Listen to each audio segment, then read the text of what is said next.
But how much would you be willing to give up to protect your family? Would you trade your personal liberty for your personal safety? That's the trade-off people in one apartment complex in San Francisco are already facing.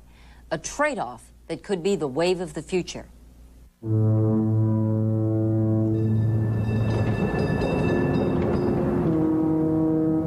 Over the hill from the heart of San Francisco lies one of this beautiful city's few blemishes. 586, Richland. A dangerous neighborhood that looks the same as too many others all over America. 10-4. Captain, I get the feeling you don't like the fact that we're roaming around here in the middle of the night, huh?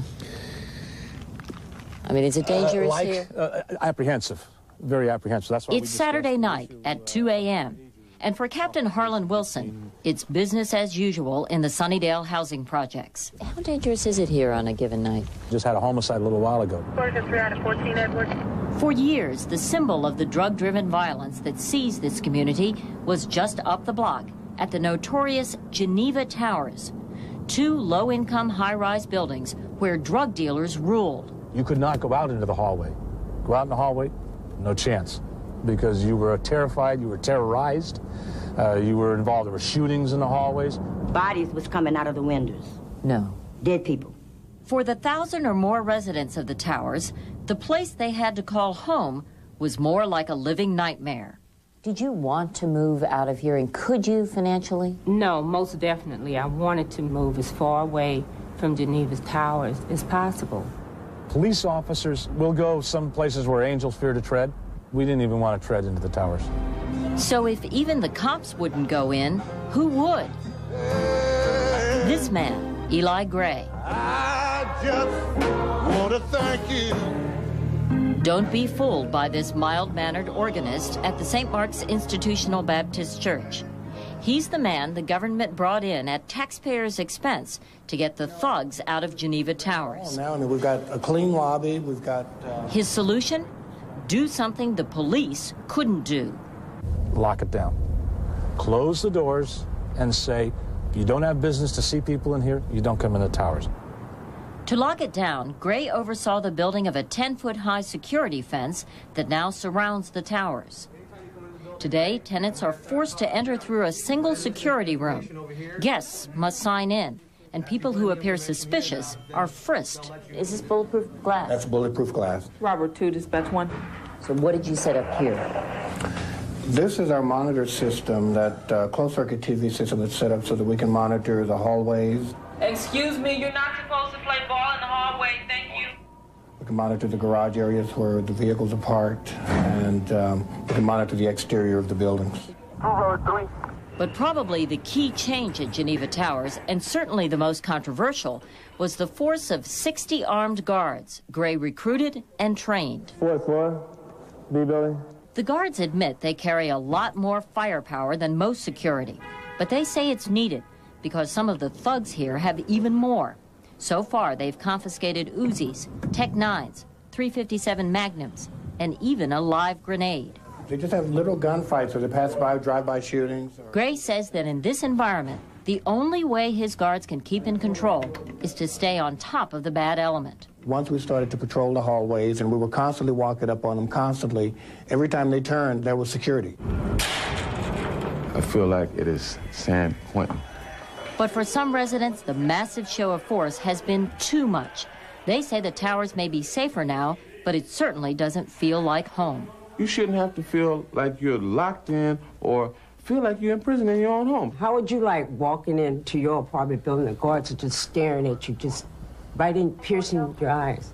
That's harassment to people. But they're trying to protect you. They're trying to keep the bad elements out. Well, I don't know about that kind of... It appears to me and others that they're trying to keep us locked in. In fact, residents have filed 3 civil suits against Gray and his guards for abusive behavior to residents. Have you ever ended up in fights with residents?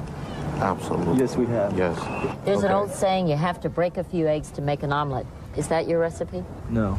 To take this place over, to establish the order, we had to deal with individuals accordingly, which was apprehending them, arresting them, and turning them over to the police. And if that's what you consider breaking eggs, then yes, we've broken a few eggs to make the omelet. And when I opened the door, they rushed. Did they ask if they could come in? No. It was 2 a.m., and Shirley Lee, a longtime resident of Geneva Towers, found herself face-to-face with security guards and the San Francisco police. And I'm looking down the barrel of 357s. Not one, not two, not three. All of them had guns. Drawn. And they were drawn. And they went through my house, they searched my closets, they searched my bedrooms, they went up under the beds, they looked everywhere, looking for a man. Lee says she's just thankful that her grandson wasn't there that night. Nevertheless, she doesn't sleep as well ever since the police and guards burst in.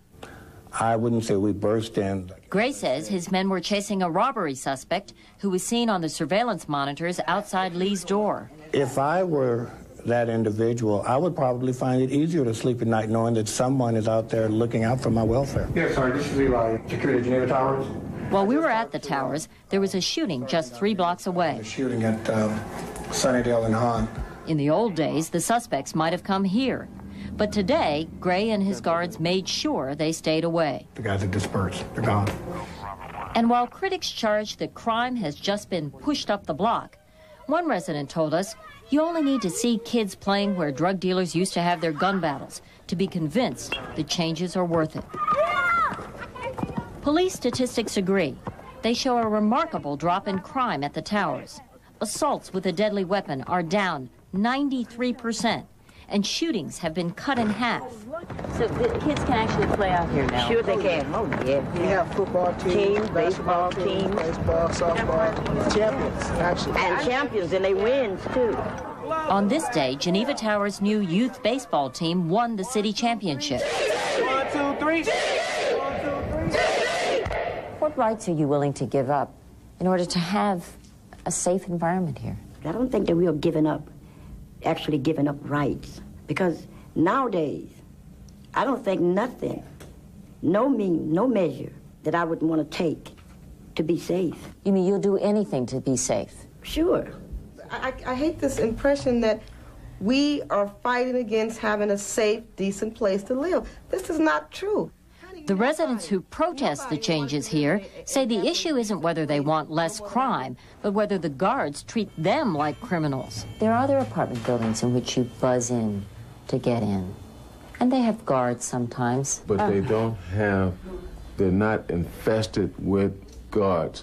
Apparently here they're saying that the tenants is so criminally inclined, the element is so bad until they got to treat this like it's the streets. We may be poor.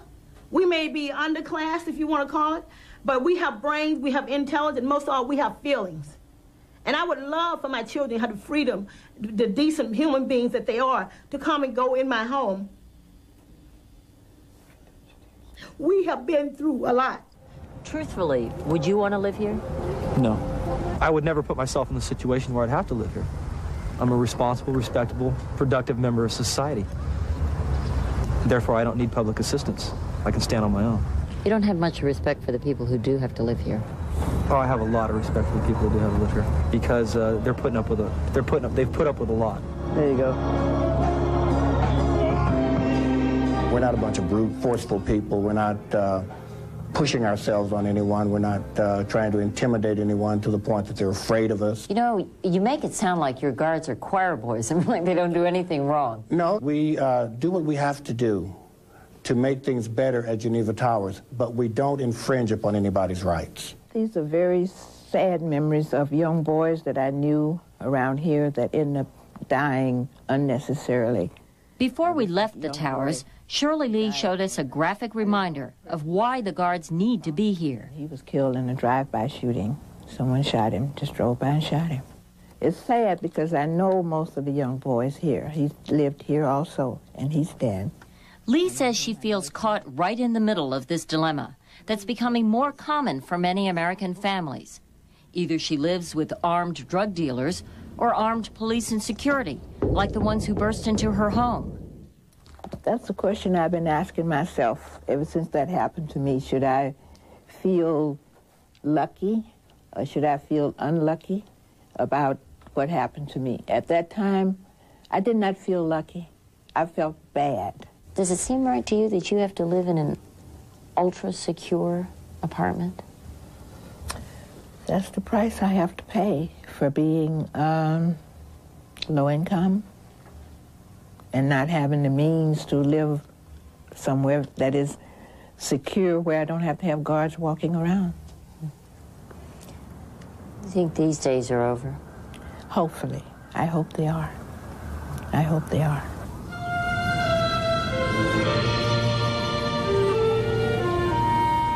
What's happened at Geneva Towers is being studied by the government and could eventually be tried elsewhere.